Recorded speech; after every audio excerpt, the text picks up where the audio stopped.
સાબર આવાઝ news હવે છે અગત્યના સમાચાર. મુખ્યમંત્રી ભૂપેન્દ્ર પટેલના હસ્તે ધોરડો ખાતે રણોત્સવ 2025-26નો શુભારંભ કરાયો. ગુજરાતના મુખ્યમંત્રી ભૂપેન્દ્રભાઈ પટેલે રાષ્ટ્રીય ગીત વંદે માતરમના 150 વર્ષના અવસરને સાંકળતા એકત્વ એક ગીત એક ભાવના થીમ પર આધારિત દેશના વિવિધ રાજ્યો કચ્છી કલા અને ગુજરાતી કલા અને સંસ્કૃતિને ઉજાગર કરતી કૃતિઓના રંગારંગ કાર્યક્રમ સાથે રાજ્યના મંત્રીશ્રીઓ તથા અન્ય મહાનુભાવોની ઉપસ્થિતિમાં કચ્છના ધોરડો ખાતે રણોત્સવ 2025-26નો શુભારંભ કરાવ્યો હતો.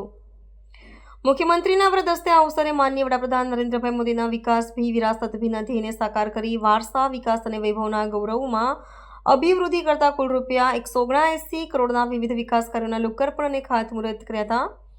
મુખ્યમંત્રીએ આજે કચ્છના કાળા ડુંગરે બિરાજમાન ગુરુ દત્તાત્રેયને ભાવપૂર્વક વંદન દત્ત જયંતિ નિમિત્તે કર્યા હતા.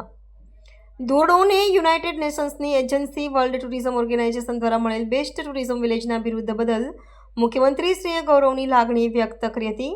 આ ઉપરાંત મુખ્યમંત્રીએ આ રણોત્સવ વિકસિત ગુજરાતની નેમ પર પાર પાડવામાં દિશાદર્શક બનશે તેવો વિશ્વાસ વ્યક્ત કર્યો હતો.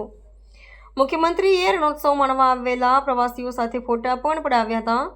રિપોર્ટર કશ્યપ ભટ્ટ, અમદાવાદ. આવા ન્યૂઝ જોવા માટે સાબર આવાઝ યુટ્યુબ ચેનલને સબસ્ક્રાઇબ કરો અને લાઇક કરો, જેથી હવે પછીના દરેક સમાચાર સબસ્ક્રાઇબ કરેલા હશે તેઓને નવા સમાચારની માહિતી મળી જશે.